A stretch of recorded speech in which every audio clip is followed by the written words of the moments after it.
मैं कमरे में पिछले 31 दिनों से फ़कत इस हकीकत का नुकसान गिनने की कोशिश में उलझा हुआ हूँ कि तू जा चुकी है।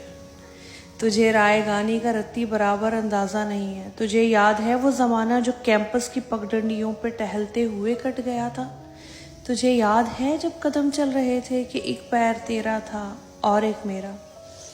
कदम जो धरती पे आवाज़ देते कि जैसे हो रागा कोई मुतरबों का। कदम जैसे सापा गामापा गसारे, वो तबले की तिरखट पे तक दिन धिनक दिन तिनक दिन धनादन बहम चल रहे थे। कदम जो मुसलसल अगर चल रहे थे तो कितने गवैयों के घर चल रहे थे। मगर जिस घड़ी तूने इस राह को मेरे तन्हा कदम के हवाले किया था, उन सुरों की कहानी वहीं रुक गई थी। कितनी फनकारियाँ, कितनी बारीकियाँ, कितनी कलियाँ बिलावल गवैयों के होंठों पे आने से पहले फना हो गए। कितने नुसरत फ़तेह, कितने मेहदी हसन मुंतज़िर रह गए कि हमारे कदम फिर से उठने लगे।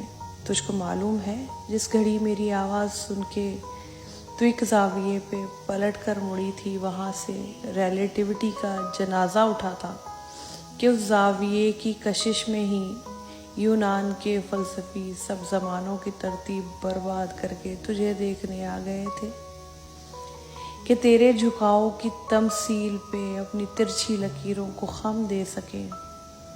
अपनी अकड़ी हुई गर्दनों को लिए अपने वक्तों में पलटे ज्योमेट्री को जन्म दे सकें।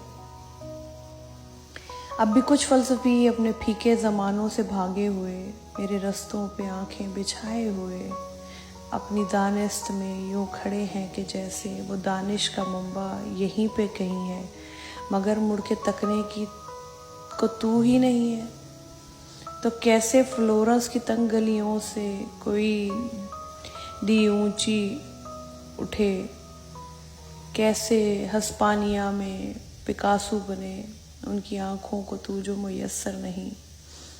ये सब तेरे मेरे इकट्ठे ना होने की कीमत अदा कर रहे हैं कि तेरे ना होने से हर एक ज़मा में, हर एक इल्म फ़न में, हर एक दास्तां में कोई एक चेहरा भी ताज़ा नहीं है। तुझे रायगानी का रत्ती बराबर अंदाज़ा नहीं है। तुझे रायगानी का रत्ती बराबर अंदाज़ा नहीं है।